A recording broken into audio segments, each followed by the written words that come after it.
What's shaking and baking YouTube? So, I've had a few requests for 35 LE from Voltrove, specifically the Postless deck. So, I've got one to build. Figure why not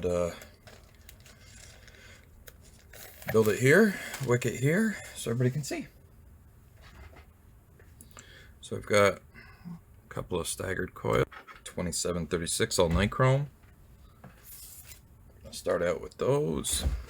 So first thing you're going to need, coily tool. If you don't have one, they're a very valuable tool. They're a very inexpensive tool. I would suggest picking one up.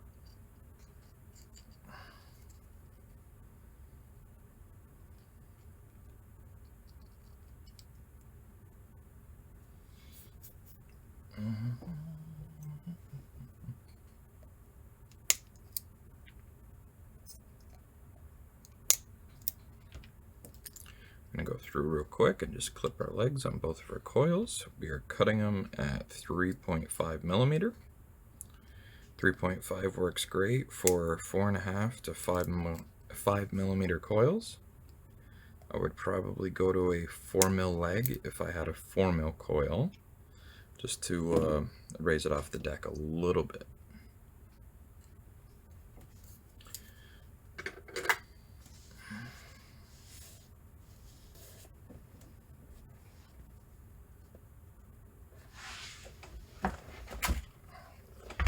Okay, since we're doing 5 mil build, we have a 5 mil mandrel.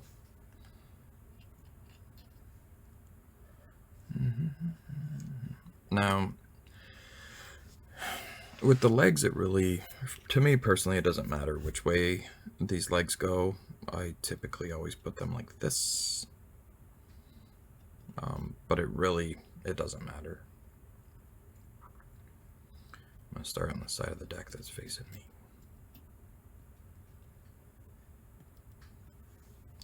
Set your coils in. Always want to make sure you're using a good driver for the grub screws. Don't need to kill them. Tighten them up, plus a little That's usually what I do. So we're snug there, and then that's it. We're going to leave that sitting there like that for now. Spin this around.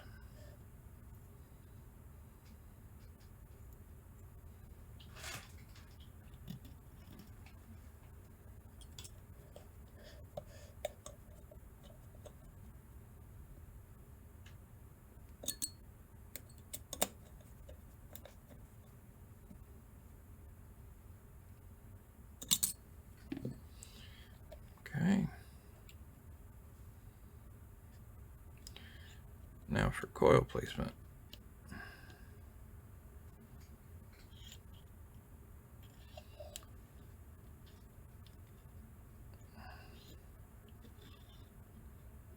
You're basically just going to look right straight down on it, kind of eyeball it until you feel that the coils are pretty much centered on the deck and they're sharing that space equally. Something like that. This one can actually go this way a little bit.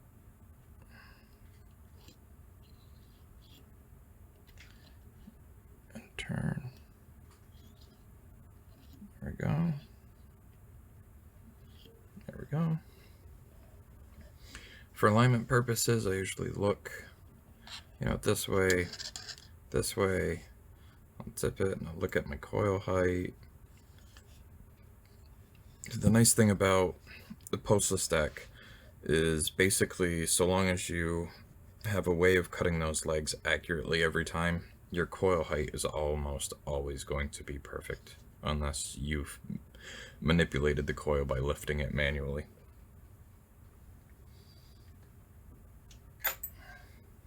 So, coils are in.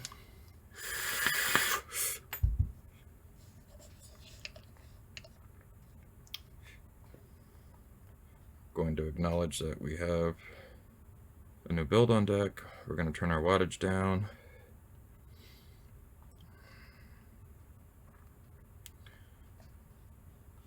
Right to 35.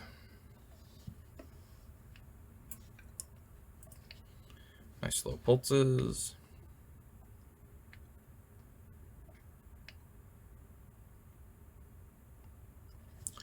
This particular build fits very well on this deck, so usually don't have too many issues with hotspots.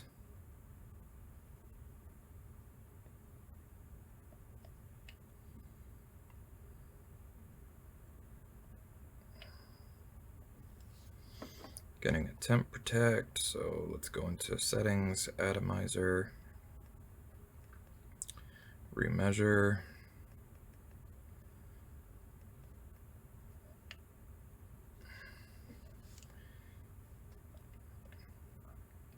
So part of the reason why I do these videos is oftentimes I'm helping people figure out how to actually fire their coils as of late, rather than having issues while installing. The newer DNA 250Cs are really nice, but they're also very, very finicky. So you'll see temp protect, it won't do anything, and people are like, I don't understand what's going on, there's something wrong with my device. The DNA 250, the older board, constantly measured resistance. So you never had to manually acknowledge that, yes, this is a new coil. It already knew. So when we first put this on, it said, is this a 0.22? Now, we know that number is going to change significantly, but yeah, sure, it's 0.22. That's a starting spot. The second we hit it with power, all those numbers changed, because now we got hotspots, now we have imbalances, so that number went down to a 0.14. The only way to get my device to fire was to remeasure that resistance, and basically tell it, yes, we're all the way down here now. I still need you to fire. And now as we work the hotspots out, our resistance is going up, but it's still actually applying wattage as if it was a 0.14. So after I get through the first stage of hotspots, I'll usually go in and remeasure it again, get a more accurate number, which should be upwards around 0.42.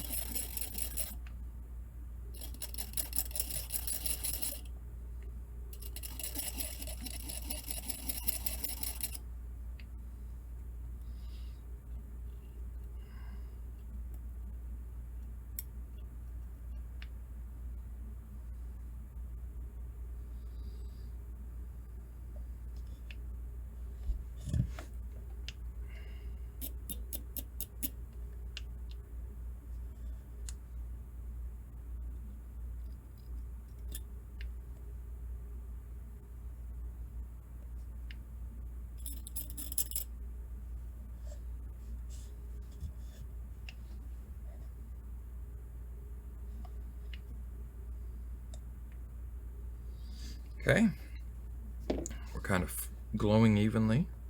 We'll go in, we'll remeasure. Currently at a 0.14. Now we're at a 0.41.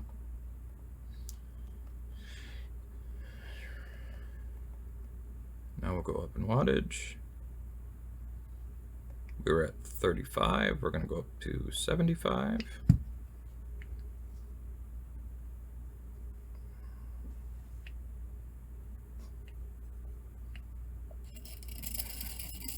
The reason I do it this way is because the second we went up in wattage, we had all kinds of new hotspots show up. Back in the day, I would get all the hotspots out at lower wattage, I'd wick it up, I'd throw it in a device, and the next thing you know, I've got burnt taste, it's not good.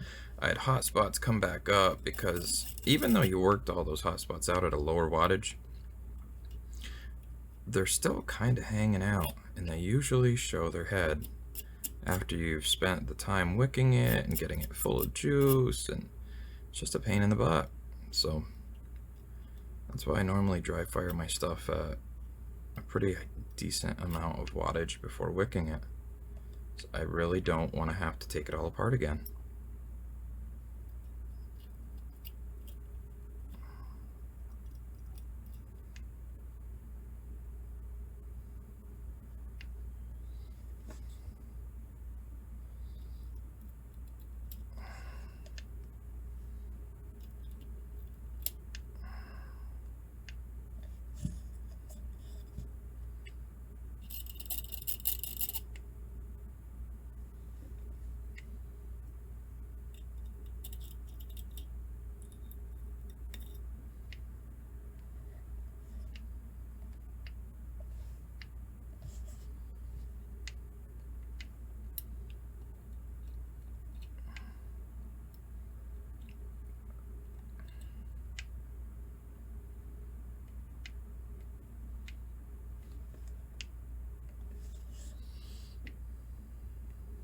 Okay. So now our last step. This is a NLPWM build.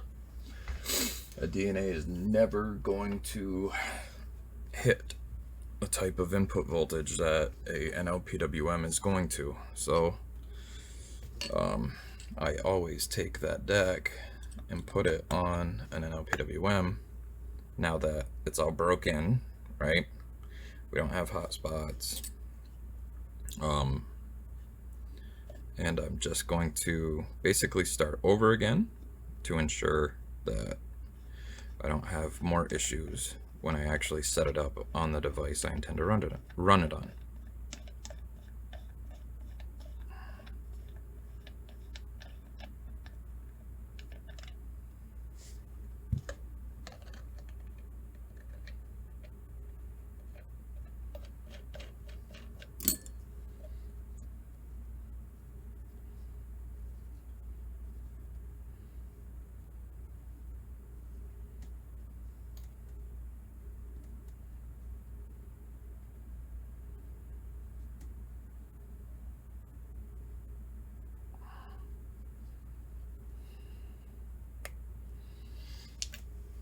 Okay, turn this down.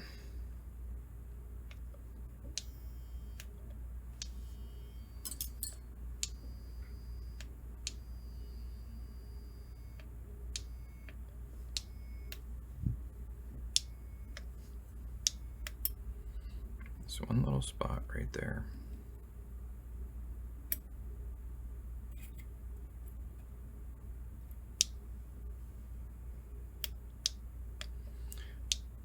Telltale sign when you're dry firing coils on an LPWM during this process. If you have an issue, you'll hear it whine.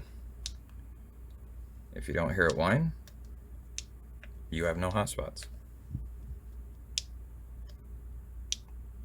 Then we're good to go.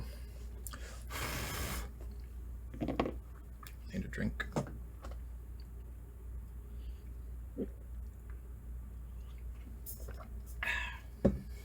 Okay.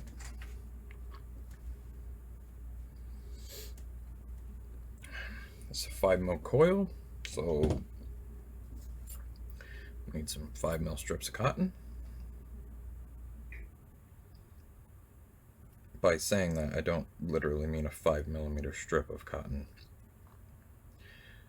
More so the width that I always cut for a 5 mil coil.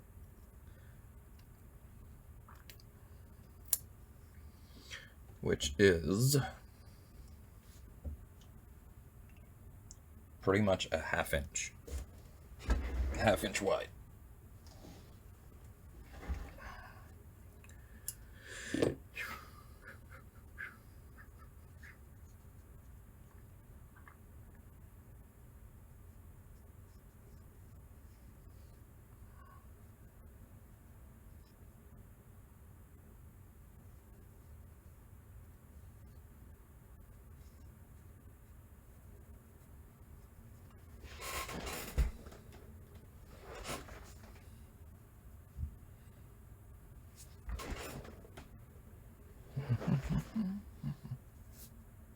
Oops, that was silly.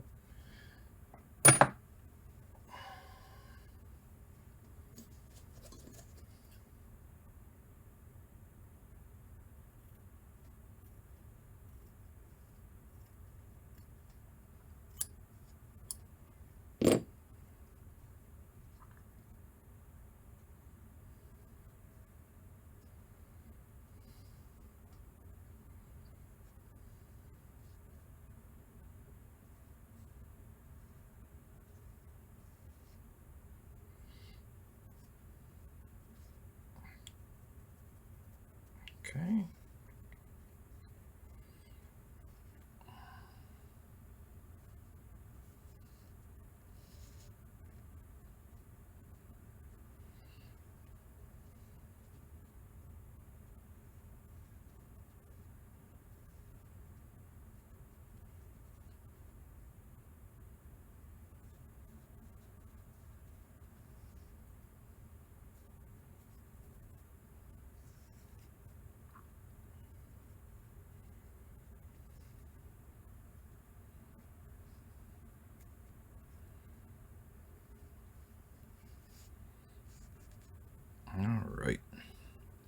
So you always want to have that little bit of resistance when you're pulling cotton through a coil.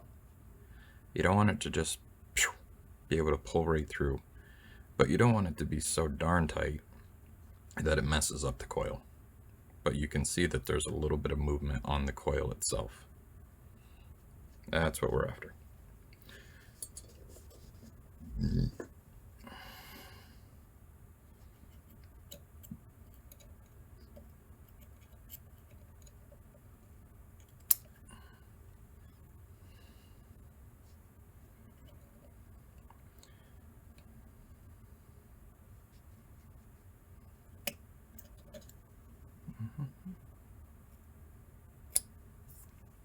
As far as the length of cotton, I basically take the shears, set them underneath the lip of the deck, and then snip my cotton, and that's just a baseline for length. We'll adjust from there.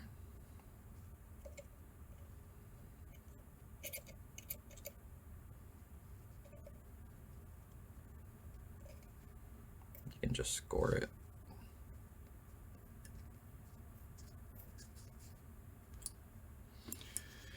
Set that over there. Get it out of here. All right, so now we're gonna fluff it. Fluff her up.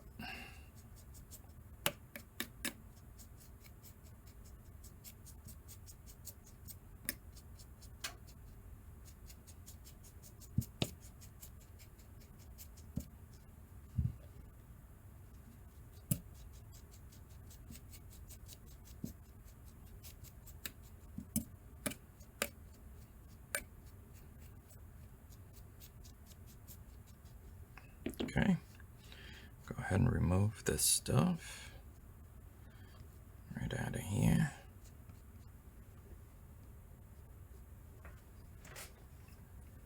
Now, what I do is I take the shears, I take just the corners off of the cotton, like so.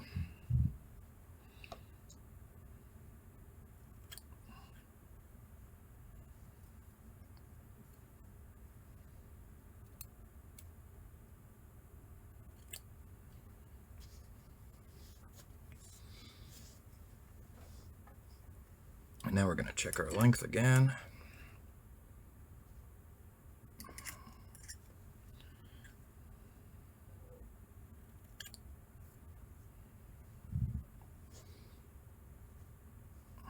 Okay.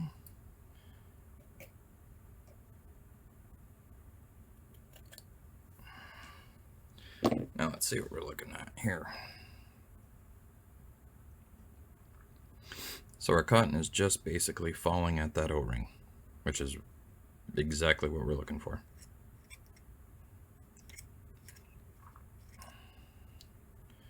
The reason we snipped off the corners is just to basically get our cotton placed in the juice well without having to stuff it in there, without having it sticking out everywhere, being a hot mess. So we've got our cotton in. As much as possible, we're trying to remain a straight up and down with it. And then we're gonna just take it slightly. We're gonna pull it up like that. The reason for that is we want it just floating in here, right around here. So there's a little bit of dead space where juice can come in and keep a constant flow to the wicks. If you have it packed right in there, it's going to stuff the juice port and it's simply not going to function as intended. Let's check this side.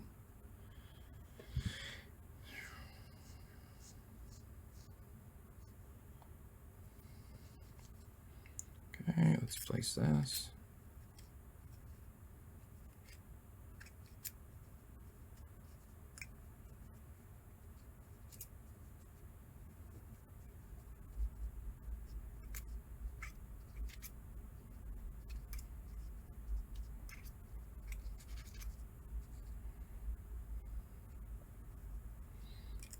Then we go through and just pull it up a little bit.